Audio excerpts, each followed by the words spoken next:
Bagaimana jika ada orang yang mengaku bisa berinteraksi dengan jin, bisa bersahabat dengan jin, bisa menyuruh jin, dan lain sebagainya. Nah, kalau ada orang yang mengaku seperti ini, hati-hati. Kenapa? Karena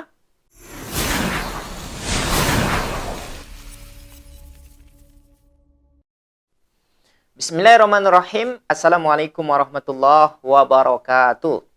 Alhamdulillahirabbil alamin wal aqibatu lil muttaqin wala udwana illa 'alal zalimin. Asyhadu an la ilaha illallah al malikul haqqul mubin wa asyhadu anna Muhammadan 'abduhu wa rasuluh shadiqul wa'dal amin. Allahumma shalli wa sallim wa barik ala sayyidina Muhammadin. Kaum muslimin, sahabat sekalian yang dimuliakan oleh Allah Subhanahu wa taala.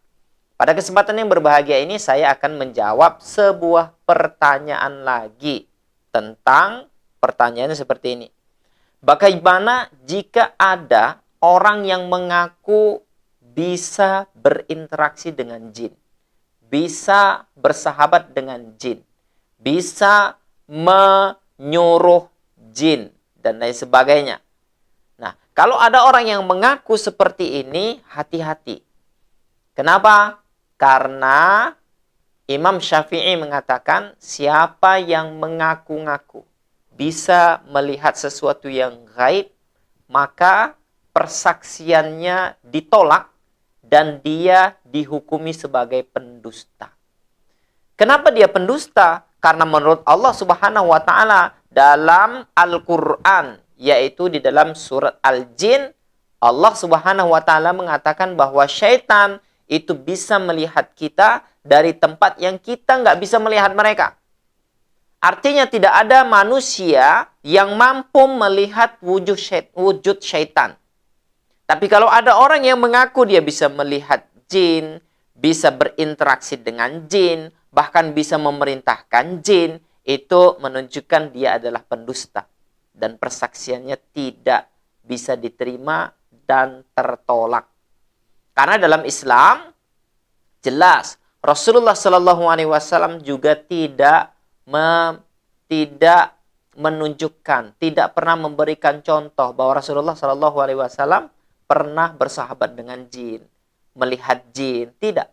Kecuali waktu-waktu tertentu yang memang Allah Subhanahu Wa Taala bukakan hijab sehingga Rasulullah Shallallahu Alaihi Wasallam bisa berdakwah kepada kalangan syaitan. Dan ini banyak riwayatnya ya. Rasulullah Shallallahu Alaihi Wasallam berdakwah kepada mereka. Pernah satu ketika Rasulullah Shallallahu Alaihi Wasallam itu hilang. Para sahabat kebingungan mencari Rasulullah Shallallahu Alaihi Wasallam di tempat-tempat di seluruh Mekah, di seluruh Madinah pada saat itu nggak dapat. Ya, akhirnya kemudian ketika subuh hari setelah mereka sudah berputus asa dan menganggap bahwa pasti Rasulullah diculik orang-orang kafir dan dibunuh. Akhirnya ketika menjelang subuh Rasulullah datang. Ya. Maka kemudian para sahabat berkumpul dan kemudian Rasulullah Shallallahu Alaihi Wasallam bertanya, apakah kalian tahu aku tadi kemana? Maka para sahabat, kami tidak tahu ya Rasulullah dan kami sudah mencari engkau kemana-mana tapi tidak kami temukan. Maka Rasulullah Shallallahu Alaihi Wasallam mengatakan, aku diundang ke alam jin untuk berdakwah kepada kalangan jin. Sini aku tunjukkan kepada kalian bekas-bekasnya. Dan kemudian para sahabat mengikuti Rasulullah Shallallahu Alaihi Wasallam dan kemudian di situ masih ada bekas-bekas jin yang duduk mendengarkan ceramahnya Rasulullah, mendengarkan Islam yang disampaikan oleh Rasulullah Sallallahu Alaihi Wasallam, mendengarkan dakwah Rasulullah Sallallahu Alaihi Wasallam. Ini menunjukkan bahwa Rasulullah sesekali itu diundang oleh kalangan jin dan kalangan jin nabi mereka adalah Rasulullah Sallallahu Alaihi Wasallam. Tapi Rasulullah Sallallahu Alaihi Wasallam tidak pernah mencontohkan untuk memakai jasa para jin untuk membantu Rasulullah. Kalau Rasulullah mau memakai jasa jin, tentu tidak akan ada kalangan sahabat yang harus luka-luka dalam peperangan, harus mati. Bahkan orang yang paling dicintai oleh Rasulullah, pamannya Hamzah, itu dibunuh, jantungnya dibelah, diambil hati dan jantungnya, hidungnya dipotong, dimutilasi kan gitu. Kalau Nabi Muhammad SAW mau memakai jasa jin, di mana jin adalah umat Nabi Muhammad.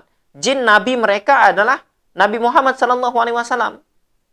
Ya, kalau Nabi Muhammad mau mempergunakan mereka sebagaimana Nabi Sulaiman dikasih mukjizat oleh Allah Subhanahu wa taala bisa menguasai kalangan jin dan kalangan jin menjadi pembantu, menjadi khodam bagi Nabi Sulaiman, maka tentu sudah dilakukan oleh Nabi Muhammad SAW. Tapi Nabi Muhammad tidak pernah satu kali pun dalam riwayatnya meminta bantuan kepada kalangan jin. Ini untuk menunjukkan artinya Nabi Muhammad tahu nanti di akhir zaman ada orang-orang yang menganggap dirinya punya kekuatan, yang sebenarnya dia adalah dukun, yang kemudian dia bersyubhat dengan kalangan jin, yang mengaku-ngaku menjadi ustadz, mengaku-ngaku jadi kiai, kemudian bisa memerintah jin. Ingat ya, coba kita renungkan apa yang dilakukan oleh Rasulullah, di mana Rasulullah SAW tidak pernah meminta jasa jin, padahal jin adalah umatnya Rasulullah. Sementara ada orang yang hari ini yang kita nggak tahu siapa, hanya ngaku-ngakunya saja, kan gitu, sebagai orang yang warok, kan gitu. Tapi kita nggak tahu siapa dia dan nggak ada rekomendasinya juga dari Allah dan Rasulnya. Tapi dia mengaku bisa melihat jin, bisa berinteraksi dengan jin, bahkan bisa memerintahkan jin.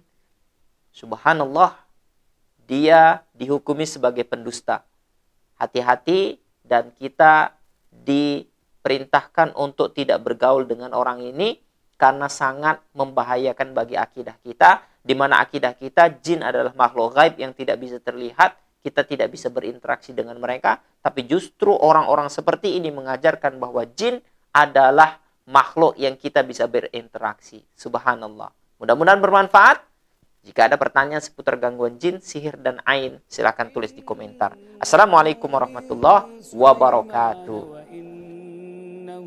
Bismillahirrahmanirrahim.